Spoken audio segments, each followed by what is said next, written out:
All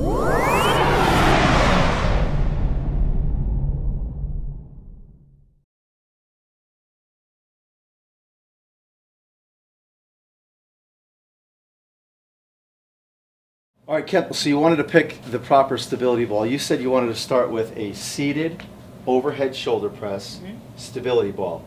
So what you're doing is you're creating a foundation, okay, via the ball. You're doing an overhead press with dumbbells, okay. So my question is, which ball would you pick? How do you figure out how to size yourself to a ball based on your height? Oh, I don't really base it on my height. I based it on what the gym has. What the gym has, okay. Okay, so we're going to be a little different. I'm going to say this. The first thing is, how do those balls feel to you? Way firmer than the ones at the gym do. Okay. In the gyms, I'm going to be honest with you right now, I haven't found a gym in the United States that really cares about blowing their balls up and keeping an eye on the pressure of the ball.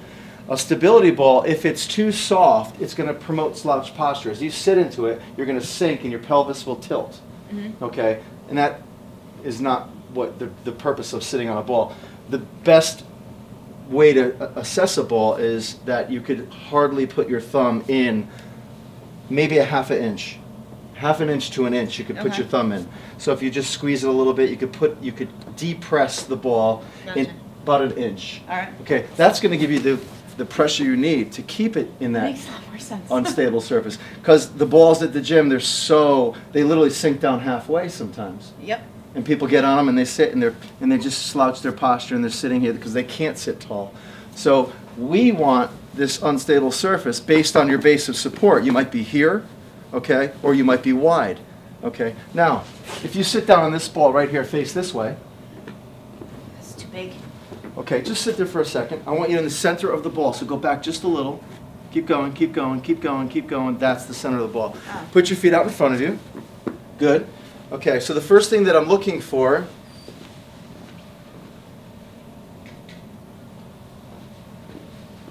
is that your ankles are right under your knees. So bring your foot back a little. Good. Second thing I'm looking for is that you're sitting in perfect posture. I want you to lift. Can I touch you? Yeah, of course. I want you to lift your chest just a little. Good. Okay. Good.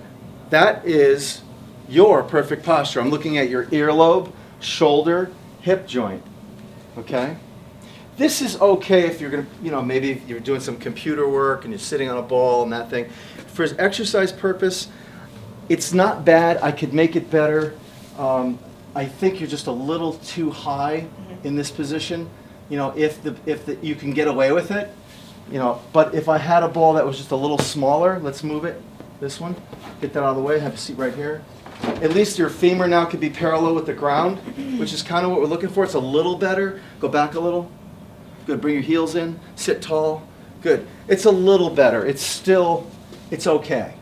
All right. But if I was your trainer, I would pick the smaller of the two ball, 55 centimeter. A lot of companies make balls and they both say 55 centimeters. Unfortunately, 155 is different than another. Just like tubing companies, the elastic tubing. Okay. You buy from one company, you buy a blue, and it's hardcore, and the elasticity or the coefficient is very heavy. I've seen another company with a blue that's the size of a yellow, where it's just, has no I find that coefficient. myself. The ones So- I bought from home. Yeah, so it really depends on the manufacturer making them. So this is a better environment. So now, just call out a number. What size dumbbells would you use just to start? 10. Okay, so I'm going to hand you the 10-pound dumbbells. You're by yourself. You're on a ball, and you're about to do an overhead press.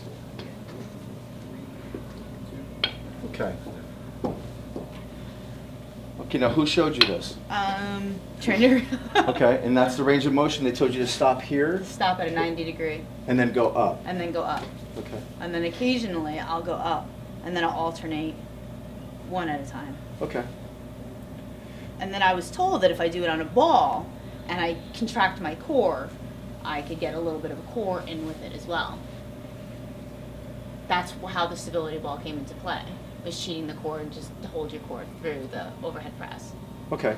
The stability ball doesn't give you a solid foundation to exert force off of. So here's my question. there's a few things we could change. We could, depending on your goal specific, engineering of the body, I could ask you a question like, what is your goal when you're doing this exercise? Is it 100% shoulders? If it's 100% shoulders, I would get you off the ball. Okay. If it was to get a little core function and give your body a challenge so it has to stabilize intersegmentally as you go through this motion, I would play with foot adjustments and whether your knees were closer together, feet are closer together, or a wide base of support, etc. I first need to really know what you're trying to accomplish. Stay with me. Yeah. The next thing is I'd say to myself, is there a better way to train shoulders in an overhead aspect, an overhead press?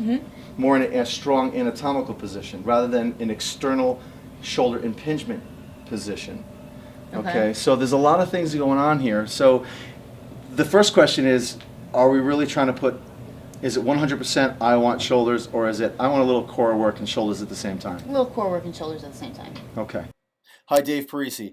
A little core work and shoulders at the same time.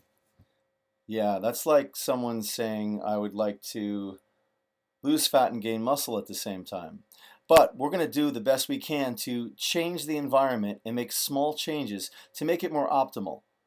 We're looking to get the best situation so you don't waste time in an externally rotated position that eventually leads to some type of dysfunction in the shoulder area. Stay tuned for part 4.